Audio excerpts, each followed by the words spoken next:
대법원이 접수한 이진관 재판부의 판결문에는 김건희 씨가 명태균 여론조사 사건에서 범행을 지배했다는 판단이 담겨 있습니다. 김건희 씨 1, 2심 판결에는 없었던 논리를 대법원이 새롭게 받아들게 됐습니다. 대법원은 8일간의 추가 심리에 돌입했습니다. 조혜영 기자입니다.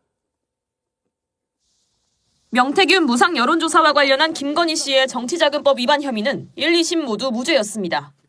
영업활동의 일환으로 실시한 여론조사를 보일 뿐이고 피고인 부부의 의뢰나 피고인 부부와 협의하에 실시된 것으로 추단할 만한 다른 사정도 없습니다. 명태균 씨가 윤석열 전 대통령 부부와 협의 없이 영업용 여론조사를 진행했다고 본 겁니다. 김건희 씨를 정치 활동을 하는 사람으로 볼 수 없다는 1심 판단도 유지됐습니다. 피고인을 정치활동을 하는 자인 윤석열의 배우자가 아니라 그 스스로 정치활동을 하는 자로까지는 보기 어렵습니다.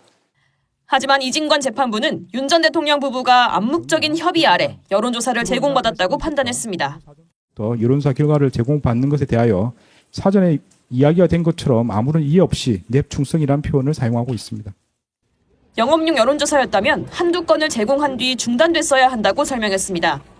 김건희 씨의 지위를 두고도 다른 판단을 했습니다. 명 씨와 윤 전 대통령 사이에서 연락을 돕고 긴밀하게 협의한 공범이라 못 박았습니다. 이 사건 여론조사 수수 범행을 조정하거나 촉진하여 이 사건 범행을 지배하였다고 봅니다. 지금 대법원이 그러니까 김건희 특검에서 요청했던 김건희 씨 선고 날짜를 연기했어요. 그러니까 24일로 연기해서 특검이 요구했던 한 달을 연기해 준 건 아닌데 일단은 연기를 해줬다는 거죠. 요 앞단을 보면 윤석열은 같은 혐의로 징역 2년에 유죄를 받았고 김건희는 1, 2심에서 무죄를 받았어요. 그러니까 명태균에게 무상으로 여론조사 받았다는 요 혐의. 요거 어떻게 해석해야 돼요? 이게 해석이 너무 어려운 거예요. 일단 자, 보세요. 일단은 이 사건을 담당한 대법원 소부의 4명의 대법관한테 이 사건이 아마 제일 중요한 사건으로 지금 떠올랐을 겁니다. 그러니까 8일 만에 판결문을 다시 쓸 수도 있을 것 같아요. 왜냐하면 이 사건이 가장 중요한 사건이니까. 그런데 일반적인 상황에서 이미 그러니까 오늘 원래 선고하기로 했었던 거죠. 그렇죠. 16일이죠. 그렇죠. 오늘 선고하기로 했던 내일이죠. 원래는. 원래는 내일이었습니다. 그러니까 이게 판결문이 이미 나와 있는 거거든요. 그렇다면 나와 있겠죠. 나와 있는 건데 8일을 미뤘다 판결문을 바꾸기에는 너무 짧은 시간이에요.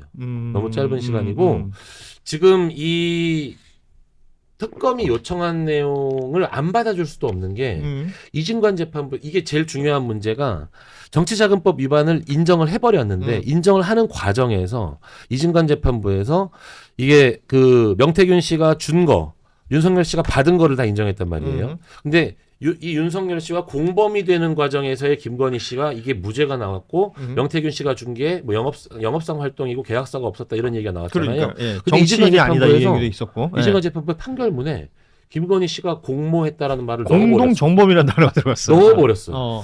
그러니까 이게 지금 상충된 판결이 나온 거예요.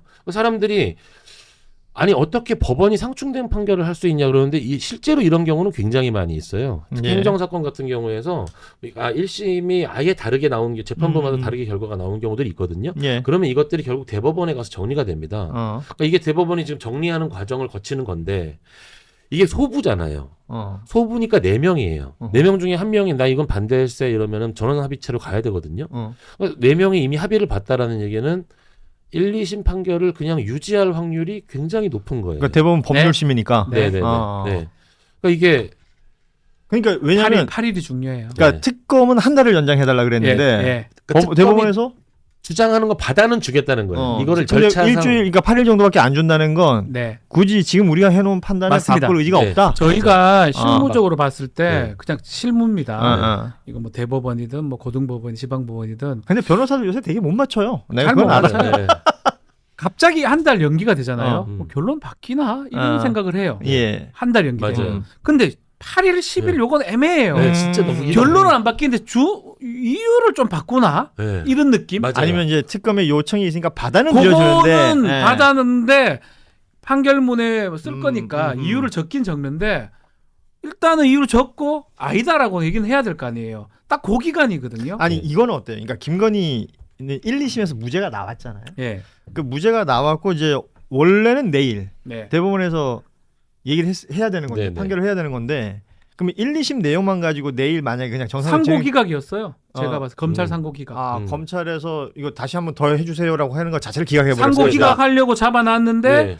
이제 이런 일이 이진관 재판부에서 똑같은 사건에서 다른 일이 나와버리니까 공동정범이라고 얘기해버리니까 멘붕이 온 거예요. 네. 그리고 또 한 달 해달라니까 한 달 해주면 그걸 해주면 뭔가 상고 인용으로 보일 수도 있거든요. 네, 맞아. 그리고 특검법이 예. 정한 또 재판 기간도 있어서 그렇죠. 형식적으로도 그걸 또 맞춰야 돼요. 예, 이런 여러 가지 문제가 있어서 제가 그래서 오늘 아침에 8일 미뤘다고요. 8일. 이게 진짜 너무 이례적이잖아요, 사실. 예. 그렇군요. 8일이라는 게 중요하네요. 8일은 저는 이거는- 상고 기각의 이유만 좀 더 기재한다. 네. 더 해서 음. 뭐 이러저러하게 볼 수도 있겠으나 있지만 결과적으로 우리는 무죄라고 본다. 아. 이렇게. 방금 속보가 들어왔네요. 대법원이 김건희 주가 조작 상고심 선고를 24일로 연기했다. 특검에서 이제 연기를 해달라고 요청을 해서 연기를 받아들였는데 특검이 한 달 정도 연기해달라고 그러지 않았습니까? 네, 그런데 16일에서 24일 여덟에 연기를 해줬는데 이거는 어떻게 보십니까? 그래서 일주일 연기했다는 게 선고 결과가 바뀔 거에 영향을 줄 것 같지는 않고요. 왜냐하면 이제 판결문을 작성해야 되잖아요. 예. 판결문을 새로 작성해야 된다 그러면 일주일을 연기해가지고 새로 작성할 수는 없는 거거든요. 근데 아무래도 모양새 자체가 지금 1심 판결이 갈린다. 그러니까 이제 법의 눈으로 봤을 때 이거는 같은 사안은 아니에요. 예. 김건희 씨의 공동정범 성립 여부와 그 윤석열, 그 명태균 씨의 어떤 범죄 성립 여부가 같은 사안은 아니지만 국민들이 보기엔 같은 사건이거든요. 근데 이것들이 1, 2심이 현재 김건희 씨는 무죄가 나왔는데 우리가 명태균, 윤석열 씨가 지금 실형이 나오는 걸 받고 법정 구속되는 걸 봤잖아요. 그러니까 아마 대법원 입장에서는 바로 이틀 뒤인 내일 이것을 바로 선고하기는 좀 부담이 있을 것 같아요. 그리고 1, 2심이 무죄였는데 소부에서 판단을 한다고 하길래 저 같은 경우는 이제 보통은 소부라는 건 4명의 재판관이 합의를 보는 거잖아요. 그중에 한 명이 반대 의견을 내게 되면 전원 합의체로 넘어가야 됩니다. 예. 근데 4명이 다 같은 결론을 냈다는 건 어느 정도 1, 2심의 결론을 지지했다는 것이 거의 확실해 보이거든요. 김건희 씨는 그 정치자금법에 한해서는 다른 건 이제 유죄가 되더라도 정치자금법에 한해서는 공동정범에서 빠지는 무죄 판결이 나올 확률이 굉장히 높아요, 지금. 그 절차 진행되는 거로만 보더라도. 그런데 지금 판결문을 작성하는 시간을 얘기하셨는데 네네. 특검에서 한 달 정도 연기를 해달라고 요청한 것은 이번에 윤석열 판결 나온 것 관련돼서 좀 바꾸고 추가하고 이럴 게 있어서 요청을 한 거 아닙니까? 네네네. 그러면 그걸 또 받아보고 다시 고민해보고 이러는 시간으로는 8일은 좀 짧지 않냐? 너무 짧죠. 너무 짧고 만약에 김건희 씨 정치자금법 위반이 이제 무죄가 잘못 선고돼서 파기환송, 뭐가 파기환송이라 그래가지고 내용적으로 파기환송을 시키려면 체증법칙 위반밖에 없는데 이제 왜냐하면 그 법리 자체가 뭐가 잘못됐다거나 아니면 양형을 다투는 소송이 아니거든요. 그럼 체증법칙이라 그래가지고 너희들이 증거와 관련된 판단을 잘못했다라는 것으로 이제 파기환송을 시켜야 되는데 그러려면 판결문이 길어진단 말이에요. 예. 이거를 8일 연기해가지고는 나오기가 힘들죠. 그러면 네. 받아들인 이유는 뭐라고 보십니까? 그 부담인 것 같습니다. 아무래도 바로 그러니까 김건희 씨와 관련된 판결을 직접적으로 지금 너무 시기적으로 붙어 있잖아요. 그래서 그 부분에 대한 부담 그리고 그 특검이 추가 서면을 낸다고 했지 않습니까? 추가 서면이라는 게 결국은 김건희 씨 유죄를 입증하는 각종 공동정범에 대한 자료를 내는 건데 그거를 판단을 하는 모양새를 대법원이 갖춰야 된다고 본다고 생각해요. 예. 예. 저는 사실 8일 연기를 하려면 사실은 한 달 정도 연기를 예, 하고 예. 좀 수기를 하는 모습을 보여줬으면 좋겠는데 너무 짧은 생각이 드네요. 이번에 대법원에서 김건희 상고심 한 게 주가 조작 관련된 네, 부분이고 네. 지금 명태균이나 이런 부분들은 여기에 포함이 안 돼 있습니까? 아니 포함돼 있죠. 정치자금법 위반이 같이 포함돼 있죠. 그러면은 이번에 1, 2심 무죄 나왔죠. 명태균 관련 1, 2심이 포함되어 1심 있는 판결이 거죠. 네. 나왔는데 네. 그 부분에 대해서 지금 원래 내일 아니었어요? 네네. 16일이니까. 네. 그러면 이제 판결문 거의 써놨을 텐데 네네. 1, 2심에서 무죄였고 이번에도 그냥 뭐 이유 없음 뭐 이렇게 해서 끝날 확률이 높았죠. 확률이 높았잖아요. 네네. 근데 그걸 겨우 8일 했다. 이거 바꿀 마음이 없다. 이렇게 볼 수 있는 거 아닙니까? 그럴 것 같습니다. 그러니까 만약에 그걸 안 받아들이면 네. 아 이거 처음부터 다 짜여진 거구나. 네네. 정해진 거였네. 네. 이런 비판과 비난을 피할 맞아요. 길이 없죠. 맞아요. 그걸 국민들이 납득을 하겠습니까? 저는 이번에 이중관 부장판사 판결을 보면서 두 가지 생각을 했어요. 아니 저렇게 당연한 거를 왜 다른 판사들은 다 말도 안 되는 걸로 이렇게 하는 거지. 참 웃기는 짬뽕이다. 그게 이유가 뭘까? 기득권에 절어서 산 자들이 생각하는 수준이 아닌가. 그냥 뭐 접대받고 뭐 누리고 이런 자들이 그냥 뭐 이렇게 하는 거죠. 또 하나 들었던 생각은 이중관 부장판사는 어떤 사람인가 하는 생각이었어요. 저는 이순신 장군을 떠올렸다니까요. 야. 하늘이 최고의 찬사네요. 하늘이 정말 어려운 때를 생각해서 준비를 해놓은 그런 판사. 그런 생각이 들었습니다. 정말 모든 사람들이 판사랍시고 기득권에 절어서 호의호식하고 자자손손 부귀영화 누리고 막 그렇게 하려고 했을 때 법과 정의와 상식은 무엇인가 묵묵히 생각하고 살아왔던 그 이중관 부장판사, 그 사람만이 내릴 수 있는 판결, 이게 국민의 상식이고 정의 아닌가 그런 생각을 했거든요. 그런데 이제 그러면은 잘못된 것을 바로 잡을 수 있는 좋은 기회인데 만약에 겨우 8일 생색내서 연기하는 것처럼 해놓고 그냥 판결한다. 자, 이것부터 한번 봅시다. 우리가 이중관 판사가 판결을 했을 때 그리고 그 전에 김건희한테 이런 판결을 줬던 신종호 판사라고 있어요. 기억하는 게 우인성. 예. 우인성도 있고 신종호도 있고 네. 우인성이 1심이고 네네. 신종호 판사가 2심일 거예요. 네. 그때 충성이라고 하는 표현을 두고 확연하게 두 재판장이 판단이 갈렸어요. 명태균이 네 충성 그랬지 않습니까? 그걸 두고 신종호 판사는 뭐라고 얘기했는지 한번 그때 판결을 들어보시죠. 명태균에게 충성이라는 문자 메시지를 보냈고 그러나 이와 같은 메시지의 문맥이나 맥락상 여론조사 협의를 전제로 한 것으로는 볼 수 없습니다. 신종호는 저렇게 봤어요. 이중관 부장판사는 뭐라고 했습니까? 들어보시죠. 김건희는 피고인 명태균으로부터 여론조사 결과를 제공받는 것에 대하여 사전에 이야기가 된 것처럼 아무런 이해 없이 냅충성이라는 표현을 사용하고 있습니다. 김건희는 처음부터 피고인 명태균을 직접 만나 협의하고 피고인 윤석열에게 피고인 명태균과 협의 내용을 전달하거나 피고인 윤석열이 피고인 명태균과 의사연락을 할 수 있도록 도왔으며 피고인 명태균이 여론조사 수수행위를 직접 이어갈 수 있도록 긴밀히 협의하는 등 이 사건 여론조사 수수 범행을 조정하거나 촉진하여 이 사건 범행을 지배하였다고 봅니다. 자, 김종환 변호사님. 네. 어떤 게 상식적인 논리입니까? 아니, 그러니까 이거는 뭐 제가 변호사로서 평가할 뭐 할 의미가 없는 영역이죠. 당연히 이건 상식에 기반했을 때 명태균 씨가 뭐 아무 대가를 바라지 않고 여론조사를 제공했겠습니까? 말이 안 되잖아요. 예. 우리가 정치자금법 위반이라든지 뇌물과 관련된 걸 판단할 때 유무형의 이익을 포괄적으로 제공하면 성립하는 걸로 판례가 늘 보고 있거든요. 이거는 그러니까 자기가 뭔가 대가를 바라는 게 있기 때문에 제공을 하는 거지 아니면 제공할 이유가 없잖아요. 근데 그거를 이제 이 김건희 씨 그 사건에서 뭐 계약서가 없었다라든지 정말 이해할 수 없었던 건 영업활동의 일환이었다라든지 이런 표현을 쓰면서 마치 어떤 대가를 바라는 것이 없이 그냥 제공한 것처럼 이야기를 해가지고 전 납득할 수가 없었는데 이게 이제 국민의 상식에 부합하는 판결이 나왔거든요. 이게 선고가 지금 연기됐는데 대법관들이 이런 딜레마에 지금 빠졌을 겁니다. 지금 이중관 판사가 김건희 씨의 공모를 인정하는 내용을 판결문에 집어넣어 버린 거예요. 네. 그러니까 쉽게 말하면 이 범죄는 보통 일반적인 범죄가 가해자가 있으면 사람을 이렇게 때리면 맞는 피해자가 있잖아요. 근데 뇌물죄나 정치자금법은 가해자 피해자 구조로 이루어지는 게 아니라 대항범이라 그래서 함께 범죄를 뇌물을 주는 사람이 있으면 받는 사람이 함께 범죄. 정치자금법 주는 사람이 있으면 받는 사람 이렇게 이루어지는 거거든요. 그러니까 내가 주게 되면 받는 게 범죄가 이루어지는 거예요. 그래 명태균이 줬으니까 윤석열도 같이 범죄가 이루어졌어요, 지금. 그런데 김건희 씨에 대한 판단은 김건희 씨는 이 윤석열 씨와 공동정범이 되느냐의 문제인 거예요. 그런데 이미 지금 무죄가 나왔던 거는 김건희 씨가 그런 공동정범의 공모의 의사가 없다 이렇게 나온 거거든요. 그리고 죄송합니다. 명태균 입장에서도 이걸 영업의 활동의 일환으로 본 거다 이런 표현들이 나온단 말이에요. 이거를 완전히 뒤집었거든요. 그러니까 대법원이 이게 지금 정리가 돼야 되거든요.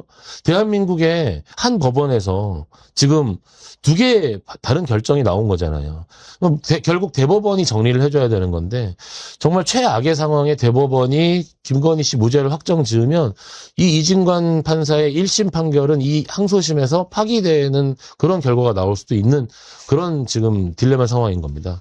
재밌는 게 명태균이 김건희한테 충성한 게 아니죠. 김건희가 김건희가 명태균이 김영선 공천이 확정됐을 때 충성 비슷한 표현도 씁니다. 그래서 앵커님이나 저희들도 헷갈려요. 근데 여기서는 정확히 김건희가 충성을 합니다. 예, 여기 이제 보면은 카톡이 나오잖아요. 내일 오후에 공표될 여론조사 자료입니다. 보안 유지 부탁드립니다. 넵 충성. 그러니까 자 유력 당시만 해도 심지어는 윤석열이 1등하는 여론조사 나올 때 물론 명태균이 그걸 조작한 것도 있을 테고 아닌 것도 있을 수 있는데 그런 상태에서 굉장히 고관여로 캠프까지 주도해서 뭐 이명수 기자한테 가서 강의를 해라 우리 캠프를 바로 잡아달라고 뭐 이 전후잖아요. 그런 사람에 충성했다는 것을 아무런 의사표시로 안 본 1, 2심 이상한 거죠. 심지어 우인성 판사는 계약서를 안 썼으니까 정치자금으로 볼 수 없어요. 아니 당연히 불법을 계약서 수고하는 사람이 어디 있습니까? 계약서 썼는데 돈 안 주고 받았으면 더더욱 그것은 더 불법이 되는 거죠. 계약서를 안 그래서 숨기려고 안 쓴 거잖아요. 그래서 최대 58회, 최소 14회를 거의 돈 한 푼 안 받고 해주면 아무리 명태균이 뭐 천사입니까? 브로커고 아주 어떻게 보면 악랄한 사람인데 그걸 해준 이유는 김영선이라는 공천이라는 뇌물 또는 플러스 알파를 받으려고 그런 거잖아요. 내가 윤석열 김건희 대통령을 만들었다는 명성으로 앞으로 취하게 될 어마어마한 이득과 최소한 김영선의 공천 이런 게 다 이득으로 주고받는 관계였는데 그 1, 2심은 그걸 의도적으로 무시한 거죠. 크게 법리적으로 안 보더라도 상식적인 선에서 이 관계는 여론조사를 오세훈이가 3,300만 원 받고 3,000만 원 명태균에게 그 자기 측근 지어서 제공한 것처럼 김영선 공천을 제공한 거로 봐야 되는 거죠. 그리고 충성이라는 단어가 영부인이 곧 될 가능성이 높은 사람이 충성이 됐다는 것은 그 정도로 굉장히 내밀하게 내통한 관계라고 해석하는 게 상식적이에요. 제가 보기에 그거보다는 저들 간의 충성이란 단어는 알겠습니다. 라는 거에 대한 그렇죠. 이제 별도의 표시죠. 서로 이렇게 써먹는 이심전심으로 불법을 주고받는 서로 관계. 쓰면서 주고받는 일상적인 단어예요. 맞아요. 충성은. 그러니까 그런 충성 뭐 이런 거를 주고받고 하는 데서 충분히 어떤 관계인지 어떤 협의가 이루어졌을지 캐치를 할 수 있잖아요. 어떤 합의가 나올 수 있을지를 알 수 있잖아요. 우리도 아는데 근데 그걸 판사만 몰라. 근데 그걸 협의나 합의라는 그 중요한 단어를 두 판사는 무시해버린 거 아니에요. 1심 판사와 2심 판사는. 제가 그런 얘기를 한 적이 있어요. 상식적으로 딱 봤을 때 우리는 이미 몇 가지 말들을 들었잖아요. 김영선이 좀 해줘야 되고 말이 많네. 은혜 있지 않겠습니까? 이랬잖아요. 그건 뭐냐? 아니, 그건 뭐 애들한테 물어봐도 알 수 있는 거 아니에요. 이렇게 해서 명태균이 갖다 주고 윤석열하고 김건희가 그걸 이용하고 그러고 그래도 뭐 줬으니까 뭔가가 가야 되는데 그러면 너 뭐 줄까? 그 김영선이 좀 공천해주면 내가 김영선이한테 세비 반등해서 나 좀 먹고 살고 앞으로 그쪽에서 생기는 이권에 대입해서 좀 챙기고 이렇게 하겠다는 암묵적인 거래가 이루어진 거 아닙니까? 이루어졌다고 그 상식인데 예. 그거를 막 계약서를 안 썼으니까 뭐. 그리고 너무 증거가 많이 있어요. 증거가 많이 정말 저 카톡들이 다 지금 포렌식돼서 나온 거 아닙니까? 네. 실제 증거잖아요. 근데 불구하고 그 김건희 씨의 정치자금법 무죄가 굉장히 좀 무리한 판결이라고 저는 생각을 했었거든요. 그런데 지금 대법원이 제가 어제 받은 질문 중에 대한민국 법원이 어떻게 같은 사안을 다르게 판단할 수 있냐? 다르게 판단할 수 있고요. 다르게 판단하는 경우들이 생각보다 굉장히 많습니다. 예. 1심에서는 판결의 내용, 아예 동일한 사안에 대해서, 이게 서울중앙지방법원이랑 광주지방법원이랑 아예 다른 판결이 나오고 이런 경우들 실제로 있거든요. 대법원이 그러면 이거를 정리를 하게 돼 있어요. 정리를 하게 돼 있는데, 지금 특히 김건희의 이 여론조사를 이 유형의 이익을 제공받고 김영선 공천과 대가성이 있다라는 이 지난 무죄 판결을 정면으로 뒤집는 이진관 재판부의 이 판결을 지금 대법원이 정리를 하긴 해야 돼요, 지금. 예. 근데 이렇게 나올 수도 있긴 해요. 이쪽 유죄는 인정을 하고, 예. 명태균과 윤석열 인정은 하고, 김건희의 공모의 점, 이건 결국은 윤석열이 대가를 받은 거지, 예, 김건희가 대가를 받은 건 아니니까, 김건희는 무죄, 윤석열은 유죄 인정, 이렇게 그냥 이 상태로 갈 수도 있는 확률도 높습니다. 하지만, 이진관 재판부에서 명확하게 공모의 부분을 판결문에 넣어가지고, 예. 이 부분이 뭐가 이제, 굉장히. 그걸 공모를 인정 안 한다는 네네. 것도 말이 안 되는 거 아닙니까? 그러니까요. 저는 그래서 이제 24일 날 어떤 선고가 내려질지는 모르겠지만 만약에 지금까지 1, 2심이 무죄를 선고한 것을 그대로 인용을 한다고 한다면 저는 의심할 수밖에 없습니다. 네. 어떤 걸 의심하냐? 아직도 조이대가 뒤에서 장난을 치고 있다. 그러니까 이런 거 아닐까 그냥 제가 생각하는 거예요. 윤석열 내란은 어떻게 해서든지 좀 막아보려고 했는데 이거는 이제 빼박이 돼가지고 그것도 못해. 그러면 조이대가 해줄 수 있는 건 뭐냐? 국힘당으로 튀는 불똥이라도 좀 어떻게 막아주라.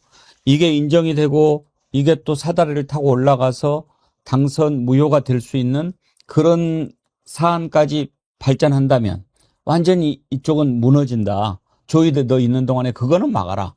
이런 차원에서 움직이는 게 아닌가 그런 생각이 들어요. 한덕수가 한동훈과 공동 정부라는 얘기를 할 때 나중에 보니 그들 사이에 미리 모여가지고 당신은 대라 그랬잖아요. 그렇게 사전 협의해서 우리가 나가서 이제 이렇게 다잡읍시다. 그 행태와 아주 유사해 보이는 거죠. 그러니까 지금 보이지 않는 손이 분명히 작동이 되고 있다라는 의심을 하게 만든다 이거죠. 의심을. 그렇다고 단언을 하자면 그건 논란의 여지가 있기 때문에. 그런데 그 의심의 정점까지는 아니어도 아마 어느 대목에 지금 조이대 대법원장 그리고 그에게 무한한 충성을 하려고 하는 보수 세력들의 이 사법부 내 핵심들 지금 그거일 거라는 말씀인데 저도 100% 공감합니다. 네. 김건희가 어떤 자였는지 우리는 다 알잖아요. V0라고 불렸지 않습니까? 그런데 그거를 판사들만 몰랐을까요? 김건희가 어떤 자인가 이제 재판을 통해서 낱낱이 밝히는데 얼마 전에 조순표 부장판사 아시죠? 서울중앙지방법원에서 김건희 매간매직 사건 8개 혐의 다 인정해가지고 징역 7년 선고한 판사예요. 그 조순표 부장판사도 김건희에 대해서 그 자리가 어떤 자리인가 확실하게 이야기를 한 게 있어요. 6월 26일 재판이죠. 한번 들어보십시오. 피고인 김건희는 영부인이라는 지위가 요구하는 사회적 책무를 외면한 채 그 지위를 그저 사적 이익 추구의 수단으로 활용하였던 점에서 그 죄책이 더욱 무겁고 피고인에게 이에 상응하는 책임을 묻지 않을 수 없습니다. 그러니까 윤석열, 김건희, 명태균 이렇게 이어지는 고리를 재판부가 말도 안 되는 해괴한 논리와 상식에서 어긋난 그런 생각으로 끊어내려고 한단 말이에요. 지금 그런 것이 보이지 않습니까? 그러니까요. 우리 조순표 부장판사님이 저 말의 앞인가 뒤에 만약에 공무원이었으면 무기징역에 처할 정도의 범죄다. 맞아요. 영부인이라는 게 법적으로 공무원이 아니고 네. 남편과 통모해서 저것을 받았다고 하면 최순실처럼 제3자 뇌물죄나 본인 뇌물죄가 될 텐데 네. 통모 부분이 지금 공소장에 적시가 안 돼 있으니까 윤석열이랑 그래서 비공무원 그러니까 뇌물죄가 빠지고 알선수혜로만 해서 그 정도 받은 거거든요. 맞습니다. 그러니까 굉장히 이진관 부장판사가 있는 게 아니라 조순표 판사님의 그 판결도 굉장히 추상 같았어요. 우인성 우리가 이제 실소를 금치 못했던 우인성 계약서 안 썼으니까 불법 아니다. 불법을 계약서로 남겨둔 사람이 어디 있습니까? 계약서 걸리면 나중에 너희 계약서 써놓고 여론조사 한 번 할 때 최소 500, 1000만 원 받았는데 너의 수천만 원 수억을 안 받아서 이렇게 추궁하게 될 텐데 완전히 정반대로 해서 그래서 국민들이 웃었던 거잖아요. 근데 굉장히 준엄한 판결이었습니다. 재판이 너무 길어지는 것도 문제가 있는 겁니다. 우리 국민들이 김건희가 어떤 사람인지 이미 다 알고 있는데 그걸 시간을 끌다 보니까 이제 와서 막 이상한 얘기들이 나오는 거 아니겠습니까? 하나하나 다 드러납니다. 김건희가 디올백 받은 거 그거 문제가 됐을 때 그때 당시에 증거 없이 국민 법 감정만으로 기소할 수 없다. 서울중앙지검의 수사팀 책임자가 또 그렇게 했다는 거 아닙니까? 대한민국은 법치주의 국가다. 증거 없이 국민 법 감정만으로 기소할 수 없다. 증거가 차고 넘치는데도 그 증거를 수집을 안 한 그 저자들이 할 수 있는 얘기입니까? 저 당시에 저 검사들을 지금 수사를 해야 되는 상황이에요. 그렇죠. 저 사람들은 수사 대상이고 사실 그런데 이제 김건희 특검 우리가 지금 2차 종합특검이 활동을 하고 있지만 김건희 특검 당시에 수사 대상 자체가 여러 검사가 돼야 되는데 검사를 수사를 못하고 있다 이런 비판이 있었단 말이에요. 2차 특검이 사실은 저는 그래서 여러 검사들을 수사 대상으로 올려서 뭐 A 검사, B 검사, C 검사 계속 입건된다 이런 뉴스가 나올 줄 알았거든요. 안 나오더라고요. 이게 저는 그래서 특검도 궁극적으로는 어떤 검찰 출신들이 장악을 하고 있기 때문에 야 이게 자기 식구들에 대한 건가 싶어 지금 특검은 검사들 저 때 검사들을 수사를 해야 된다니까요. 지금 홍장훈, 조성현 대령 수사할 때가 아니에요. 맞습니다. 그 저 때 수사심의 때 제가 기억나는 게 최재형 목사님과 백운종 소로제 대표랑 기자회견했어요. 수사심의 전에. 최재형 목사님이 출석을 했거든요. 출석 전에 아니 뭘 이렇게 봐주려고 작정을 해. 내가 청탁을 했고 내가 돈을 준 사람이야. 내가 범법자야 하고 최재형 목사가 자백을 합니다. 그랬죠. 그리고 수사심에서도 그렇게 진술해요. 저 검사들 앞에서. 근데 그걸 다 무시하고 아무 죄가 없다라고 이제 담합을 시도했던 거죠. 아니 준 사람이 내가 범죄 의도로 줬다고 자백을 하는데 그래서 이번에 최재형 목사님도 벌금 800만 원이 나왔거든요. 본인이 원하셨죠. 아름다움 님이요. 안진걸 소장님 혹시 감방에 탬버린 넣어 드리셨나요? 꼭 넣어주세요. 남은 인생 봉사하면서 산다고 했잖아요. 그게 사입이 안 됩니다. 영치금은 들 수 있는데. 탬버린은 안 되나요? 그런 장비는 안 됩니다. 그거라도 이렇게 봉사할 수 있으면 좋았을 텐데.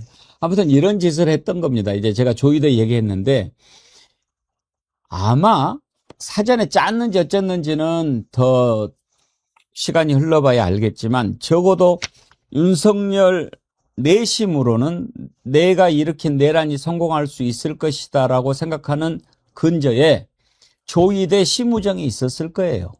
사법부는 조의대가 막아주고 검찰은 우정이가 내 말대로 할 거니까.